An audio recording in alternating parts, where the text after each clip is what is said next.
Hello guys, welcome back to my channel. तो आज हम पढ़ने वाले हैं SKMU यूजी सेमेस्टर 3 सेशन है 24-28 माइनर 1B पॉलिटिकल साइंस का मोस्ट इंपॉर्टेंट क्वेश्चन आंसर। तो ये है सेट 1। तो अगर आप चैनल पर नए हैं तो चैनल को सब्सक्राइब कर लीजिए, वीडियो को लाइक कीजिए और अपने फ्रेंड्स में शेयर कीजिए।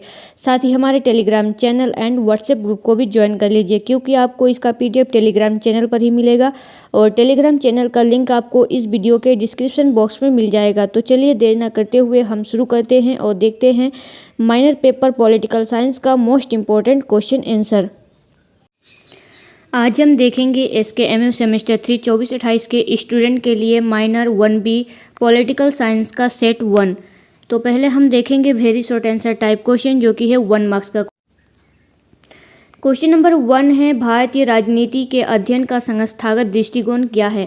संस्थागत दृष्टिकोण वो पद्धति है जिसमें भारतीय राजनीति का अध्ययन संविधान, संसद, राष्ट्रपति, प्रधानमंत्री, न्यायपालिका तथा अन्य राजनीतिक संस्थाओं की संरचना, शक्तियों एवं कार्यों के आधार पर किया जाता है। संस्थागत दृष्टिकोण वह पद्धति है जिसमें भारतीय राजनीति का अध्ययन संविधान, संसद, राष्ट्रपति, प्रधानमंत्री, न्यायपालिका तथा अन्य राजनीतिक संस्थाओं की संरचना, शक्तियों एवं कार्यों के आधार पर किया जाता है। क्वेश्चन नंबर 2 है, भारतीय संविधान की प्रस्तावना में समाजवादी शब्द कब जोड़ा गया। भारतीय संविधान की प्रस्तावना में समाजवादी शब्द 42वें संविधान संशोधन अधिनियम 1976 द्वारा जोड़ा गया और यह संशोधन 3 जनवरी 1977 में प्रभावी हुआ। भारतीय संविधान की प्रस्तावना में समाजवादी शब्द 42वें संविधान संशोधन अधिनियम 1976 द्वारा जोड़ा गया और यह संशोधन 3 जनवरी 1977 से प्रभावी हुआ। क्वेश्चन नंबर 3 है, मौलिक अधिकार कितने हैं। वर्तमान में भारतीय संविधान में 6 मौलिक अधिकार हैं।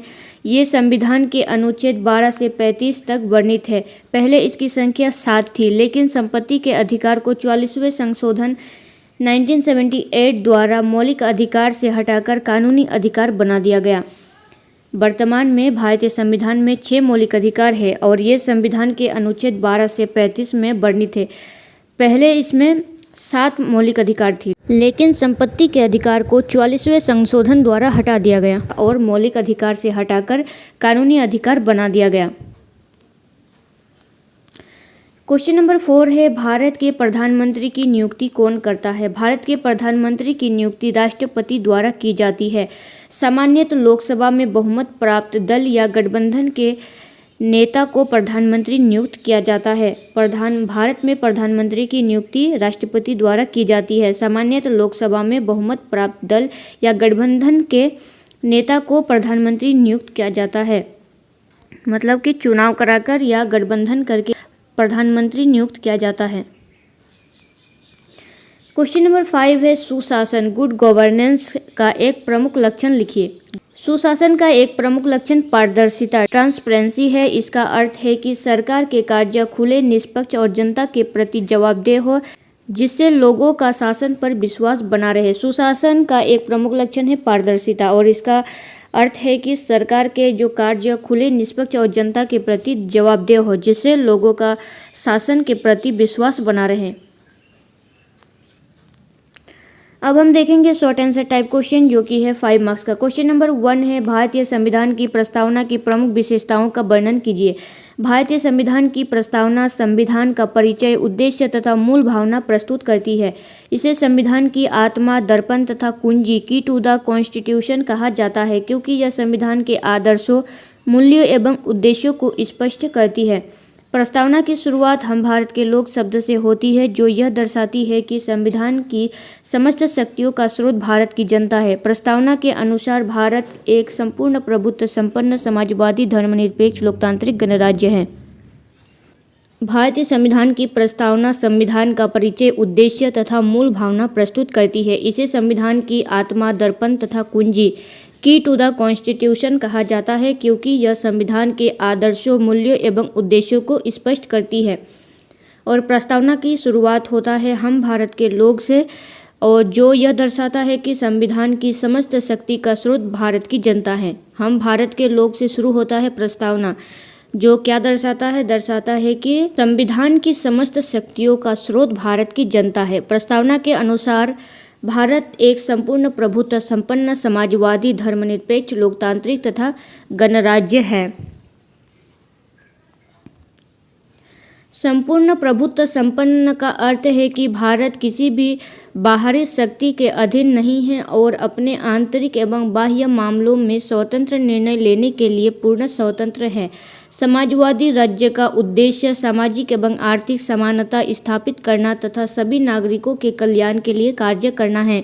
धर्मनिरपेक्षता का अर्थ है कि राज्य किसी विशेष धर्म का पक्ष नहीं लेता, बल्कि सभी धर्मों को समान सम्मान एवं संरक्षण प्रदान करता है। लोकतांत्रिक व्यवस्था में जनता अपने प्रतिनिधियों का चुनाव सार्वभौमिक वयस्क मताधिकार के आधार पर करती है, जबकि गणराज्य का अर्थ है कि देश का सर्वोच्च पद अर्थात राष्ट्रपति जनता के निर्वाचन प्रतिनिधियों द्वारा चुना जाता है, न कि वंशानुगत रूप से।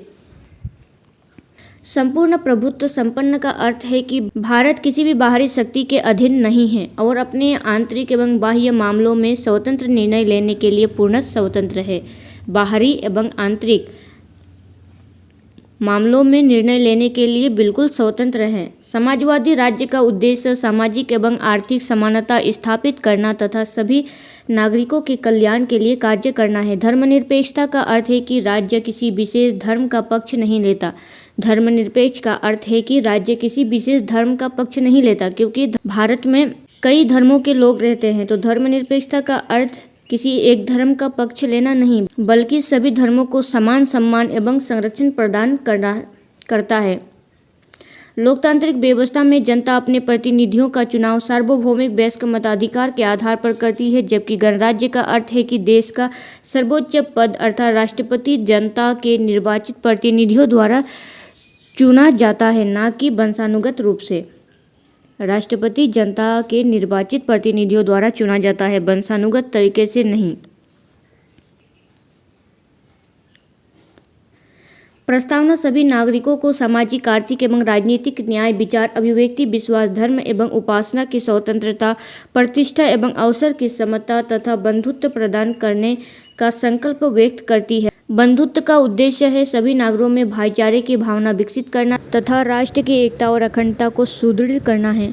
प्रस्तावना भारतीय संविधान के मूल आदर्शों का मार्गदर्शन करती है और संविधान की व्याख्या में भी महत्वपूर्ण भूमिका निभाती है। यद्यपि प्रस्तावना स्वयं न्यायालय के प्रवर्तनीय नहीं है, फिर भी यह संविधान की भावना और उद्देश्यों को समझने का सर्वोत्तम माध्यम मानी जाती है। इस प्रकार भारतीय संविधान की प्रस्तावना भारतीय लोकतंत्र, सामाजिक न्याय, समानता, स्वतंत्रता एवं राष्ट्रीय एकता की आधारशिला है तथा संविधान के समस्त प्रावधानों को दिशा प्रदान करती है। प्रस्तावना सभी नागरिकों को सामाजिक, आर्थिक एवं राजनीतिक न्याय, विचार, अभिव्यक्ति, विश्वास, धर्म एवं उपासना की स्वतंत्रता, प्रतिष्ठा, अवसर की समता तथा बंधुत्व प्रदान करने का संकल्प व्यक्त करती है। बंधुत्व का उद्देश्य सभी नागरिकों में भाईचारे की भावना विकसित करना तथा राष्ट्र की एकता और अखंडता को सुदृढ़ करना है। प्रस्तावना भारतीय संविधान के मूल आदर्शों को मार्गदर्शन करती है और संविधान की व्याख्या में भी महत्वपूर्ण भूमिका निभाती है। क्वेश्चन नंबर 2 है, मौलिक अधिकार का संक्षिप्त वर्णन कीजिए। मौलिक अधिकार फंडामेंटल राइट्स भारतीय संविधान के भाग 3 अनुच्छेद 12 से 35 में वर्णित है।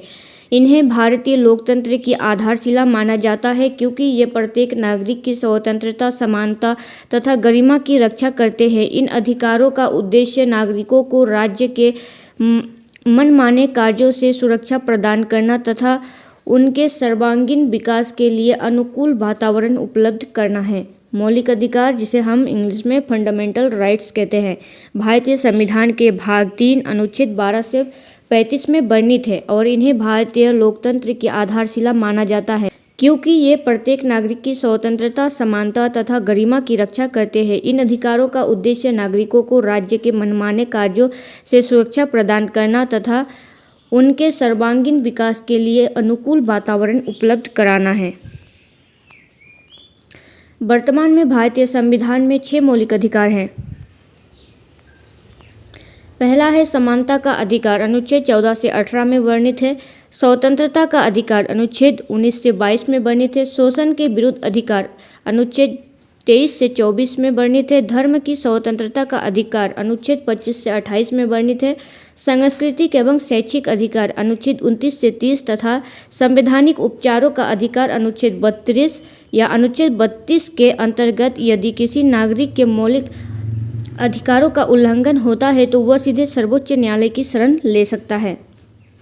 अनुच्छेद 32 के अंतर्गत यदि किसी नागरिक के मौलिक अधिकारों का उल्लंघन होता है तो वह सीधे सर्वोच्च न्यायालय का शरण ले सकता है। डॉक्टर भीमराव अंबेडकर ने अनुच्छेद 32 को संविधान का हृदय और आत्मा कहा है। डॉक्टर भीमराव अंबेडकर ने अनुच्छेद 32 को संविधान का हृदय और आत्मा कहा है। प्रारंभ में संपत्ति का अधिकार भी मौलिक अधिकार था। प्रारंभ में 7 मौलिक अधिकार था और 7वां था संपत्ति का अधिकार, जिसे मौलिक अधिकार से हटा दिया गया और इसे कानूनी अधिकार बना दिया गया। लेकिन 44वें संविधान संशोधन अधिनियम 1978 द्वारा इसे मौलिक अधिकार से हटाकर कानूनी अधिकार बना दिया गया और इस प्रकार मौलिक अधिकार नागरिकों के अधिकारों की रक्षा करने के साथ साथ लोकतंत्र, न्याय, स्वतंत्रता और समानता को सुदृढ़ बनाते हैं। पहले होता था 7 मौलिक अधिकार, फिर उसे संपत्ति के अधिकार को हटा दिया गया और उसे कानूनी अधिकार बना दिया गया। अभी वर्तमान में 6 मौलिक अधिकार है। समानता का अधिकार, स्वतंत्रता का अधिकार, शोषण के विरुद्ध अधिकार, धर्म की स्वतंत्रता का अधिकार, सांस्कृतिक एवं शैक्षिक अधिकार तथा संवैधानिक उपचारों का अधिकार। और संवैधानिक उपचारों का अधिकार जो है अनुच्छेद 32 में है और अनुच्छेद 32 को डॉक्टर भीमराव अंबेडकर ने संविधान का हृदय और आत्मा कहा है। क्वेश्चन नंबर 3 है, भारत की राजनीति में जाति की भूमिका स्पष्ट कीजिए। भारत की राजनीति में जाति की भूमिका स्पष्ट कीजिए। भारतीय राजनीति में जाति एक अत्यंत महत्वपूर्ण सामाजिक एवं राजनीतिक कारक है। भारतीय समाज की सामाजिक संरचना लंबे समय से जाति व्यवस्था पर आधारित रही है, इसीलिए इसका प्रभाव राजनीति पर भी स्पष्ट रूप से दिखाई देता है। स्वतंत्रता के बाद लोकतांत्रिक व्यवस्था और सार्वभौमिक वयस्क मताधिकार लागू होने से विभिन्न जातियों की राजनीतिक भागीदारी बढ़ी। आज चुनावों में राजनीतिक दल उम्मीदवारों के चयन, चुनाव प्रचार तथा वोट बैंक के निर्माण में जातीय समीकरणों का विशेष महत्व होते हैं। अनेक जाति आधारित संगठन अपने समुदाय के हितों की रक्षा के लिए सक्रिय रहते हैं तथा सरकार की नीतियों को प्रभावित करने का प्रयास करते हैं।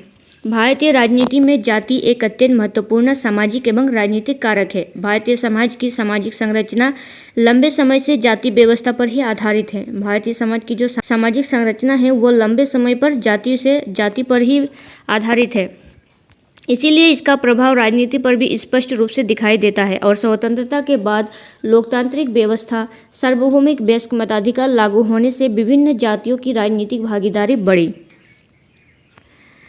अनुसूचित जाति, अनुसूचित जनजाति तथा अन्य पिछड़ा वर्ग मतलब ओबीसी के लिए आरक्षण व्यवस्था ने इन वर्गों को राजनीतिक प्रतिनिधित्व और सामाजिक न्याय प्रदान किया। इससे वंचित वर्गों की भागीदारी में वृद्धि हुई। दूसरी ओर जाति आधारित राजनीति के कारण जातिवाद, वोट बैंक की राजनीति, सामाजिक विभाजन, राजनीतिक ध्रुवीकरण तथा योग्यता की अपेक्षा जैसी समस्याएं भी उत्पन्न हुई। इसीलिए भारतीय राजनीति में जाति की भूमिका और सामाजिक न्याय और प्रतिनिधित्व को बढ़ावा देती है, तो दूसरी ओर लोकतांत्रिक मूल्यों के सामने चुनौती भी खड़ी करती है। अतः स्वस्थ लोकतंत्र के लिए आवश्यक है कि राजनीतिक जातीय संकीर्णता से ऊपर उठकर राष्ट्रीय एकता, समानता और समावेशी विकास पर आधारित हो। अनुसूचित जनजाति, अनुसूचित जनजाति तथा जो अन्य पिछड़ा वर्ग के लिए आरक्षण की व्यवस्था ने इस वर्गों को राजनीतिक प्रतिनिधित्व और सामाजिक न्याय प्रदान किया है। इससे वंचित वर्गों की भागीदारी में वृद्धि हुई है। और दूसरी ओर जाति आधारित राजनीति के कारण जातिवाद, वोट बैंक की राजनीति, सामाजिक विभाजन, राजनीतिक ध्रुवीकरण तथा योग्यता की उपेक्षा जैसी समस्याएं भी उत्पन्न हुई है। इसीलिए भारतीय राजनीति में जाति की भूमिका और सामाजिक न्याय का प्रतिनिधित्व को बढ़ावा देती है, तो दूसरी ओर लोकतांत्रिक मूल्यों के सामने चुनौती भी खड़ी करती है। अतः स्वस्थ लोकतंत्र के लिए आवश्यक है कि राजनीति जातीय संकीर्णता से ऊपर उठकर राष्ट्रीय एकता, समानता और समावेशी विकास पर आधारित हो। अब हम देखेंगे लॉन्ग आंसर टाइप क्वेश्चन जो कि है 15 मार्क्स का। क्वेश्चन नंबर 1 है भारतीय राजनीति के अध्ययन के विभिन्न उपागमों अप्रोच का विस्तार पूर्वक वर्णन कीजिए। भारतीय राजनीति के अध्ययन के विभिन्न उपागमों का विस्तार पूर्वक वर्णन करना है। क्वेश्चन नंबर 2 है भारतीय संविधान की प्रस्तावना एवं उसकी प्रमुख विशेषताओं का विस्तृत वर्णन कीजिए। भारतीय संविधान की प्रस्तावना एवं उसकी प्रमुख विशेषताओं का विस्तार पूर्वक वर्णन कीजिए। क्वेश्चन नंबर 3 है भारतीय संविधान में मौलिक अधिकारों का विस्तार पूर्वक वर्णन करते हुए उनके महत्व का मूल्यांकन कीजिए। भारतीय संविधान में मौलिक अधिकारों का विस्तार पूर्वक वर्णन करते हुए उनके महत्व का मूल्यांकन करना है। क्वेश्चन नंबर 4 है भारत के प्रधानमंत्री की शक्तियों एवं कार्यों का विस्तार पूर्वक वर्णन कीजिए। भारत के प्रधानमंत्री की शक्तियों एवं उनके कार्य का विस्तार पूर्वक वर्णन करना है। और लास्ट क्वेश्चन देखिए क्या है। लास्ट क्वेश्चन है क्वेश्चन नंबर 5 भारतीय राजनीति में जाति एवं धर्म की भूमिका का समालोचनात्मक विवेचन कीजिए। भारतीय राजनीति में जाति एवं धर्म की भूमिका का समालोचनात्मक विवेचन कीजिए। तो ये था कुछ most important question minor political science का। तो अगर आपको वीडियो अच्छा लगा हो तो चैनल को सब्सक्राइब कर लीजिए, वीडियो को लाइक कीजिए और अपने फ्रेंड्स में शेयर कीजिए और पीडीएफ के लिए टेलीग्राम चैनल को ज्वाइन कर लीजिए। तो चलिए मिलते हैं नेक्स्ट वीडियो में, तब तक के लिए थैंक यू।